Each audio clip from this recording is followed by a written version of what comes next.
छौरी गे छौरी बनै छै तू दोसर के मोगी।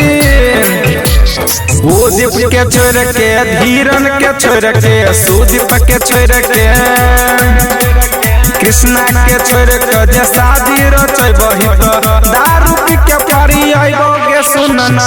छौरी गे छौरी बनै छै तू दोसर के मोगी। छौरी गे छौरी बनै छै तू दोसर के मोगी।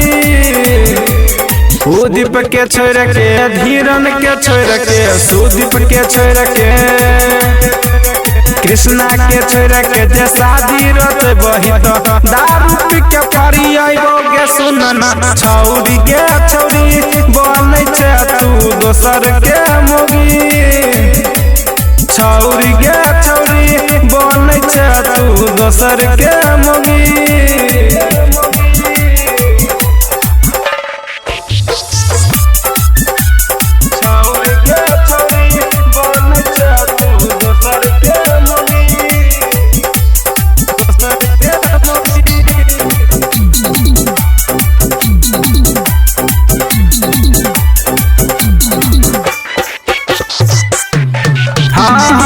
जाके सोचै छही बिया के गाम गे ठीक नहीं है तो छोड़िया यहाँ ना जान गे।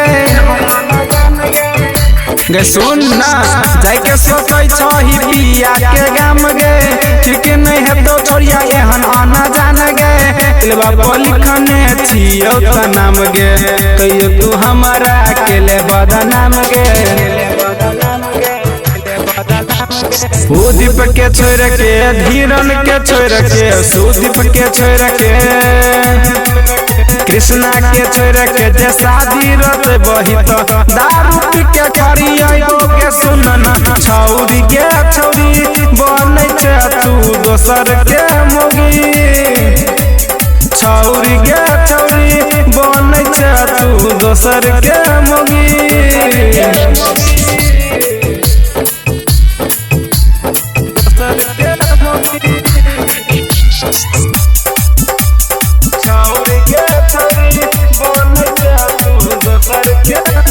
Music by DJ Umesh Sukhipur बाजार।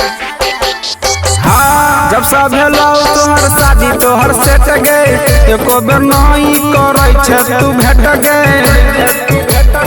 आगे सुन ना जब सब भेलो तोहर शादी तोहर सेट गए एको बेर नहीं करै छै तू भेट गए। दिलवा में हमरा के ले तू डिलेट गए विजय रबिन के कर देल हेट गए। भूदीप के छोड़ के धीरन के छोड़ के सुदीप के छोड़ के कृष्णा के छोड़ के जे शादी रचबही तो दारू पी के परी अइबो गे सुनना। छौरी गे छौरी बनै छै तू दोसर के मोगी। छौरी गे छौरी बनै छै तू दोसर के मोगी।